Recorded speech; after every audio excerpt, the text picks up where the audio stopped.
রাত প্রায় 12টা। সুতপা গাড়ি চালিয়ে কলকাতা ফিরছে। জায়গাটা বড় নিস্তব্ধ। গাড়ির হেডলাইটে যতদূর দেখা যায় সামনে বা পিছনে কোনো গাড়ি বা কোনো মানুষজন দেখা যাচ্ছে না। তাতে কি হয়েছে? সে তো গাড়ির ভিতর আছে। ছোটবেলা থেকে সুতপার শরীরে ভয় জিনিসটা একটু কম। আর তো 12-15 কিলোমিটার রাস্তা ও ঠিক চলে যেতে পারবে। হঠাৎ দেখে সামনে একজন মহিলা হাত দেখিয়ে থামাতে বলছে। সুতপা ভাবল, এত রাতে একা মহিলা এখানে কি করছে? গাড়ি থামালে কোনো বিপদ ঘটবে না তো? পরক্ষণেই ভাবল, আমি একজন মহিলা হয়ে অন্য মহিলাকে সাহায্য করব না? 7-5 ভাবতে ভাবতে গাড়িটা থামিয়ে দিল। দৌড়ে এসে মহিলা জানালার কাছে ধাক্কা মারল। কাঁচটা একটু খুলতেই একটা ঠান্ডা হাওয়া গাড়ির ভিতরে ঢুকলো। গাটা একটু শিরশির করে উঠল। বাইরে থেকে মহিলাটা বলে উঠল, আমাকে একটু শহরে পৌঁছে দেবেন? খুব বিপদে পড়েছি। সুতপা বলল, আপনি একা এই ফাঁকা রাস্তায়?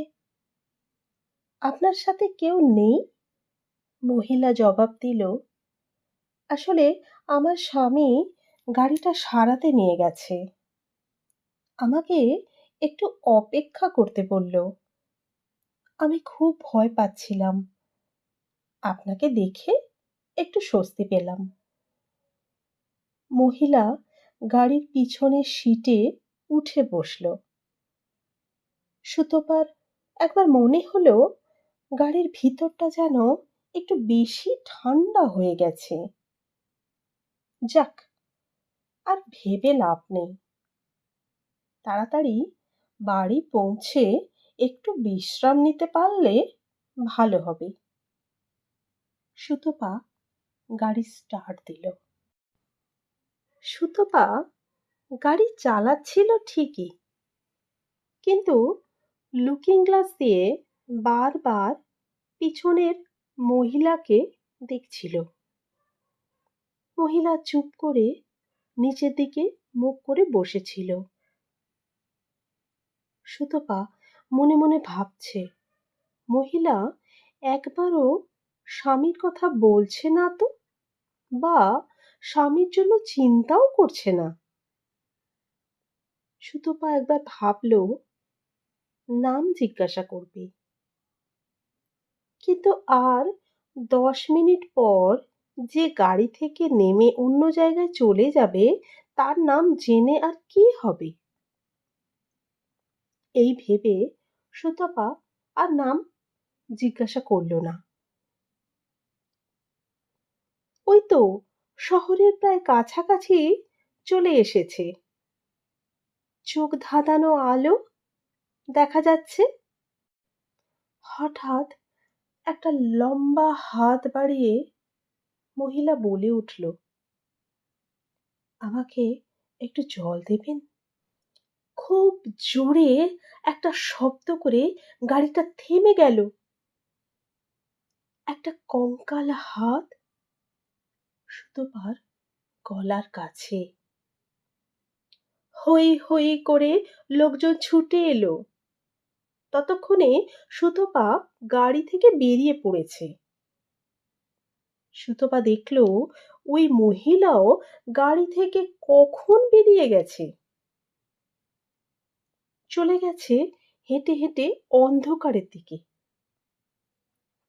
সুতপা লোকজনদের বলার চেষ্টা করলো, আসলে কি হয়েছিল, কিন্তু কেউ তার কথা শুনতেই পারছে না। ডাক্তার এলো, পুলিশ এলো, অথচ তাকে কেউ পাত্তাই দিচ্ছে না। লোকজনে ভরে গেছে জায়গাটা। ডাক্তার বললেন, মহিলা 5 মিনিট আগে মারা গেছেন। পুলিশ বলল, তাহলে বডি পোস্টমর্টমের জন্য পাঠিয়ে দিই। ওনার বাড়িতেও তো একটা খবর দিতে হবে। সুতপা আস্তে আস্তে গাড়ির কাছে এগিয়ে গেল।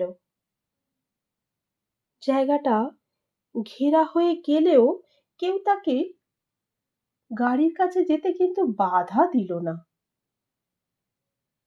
গাড়ির ভিতর উঁকি মেরে দেখল, এ কি, তার দেহটা স্টিয়ারিং এ মাথা দিয়ে পড়ে আছে। তাহলে কি সে আর বেঁচে নেই?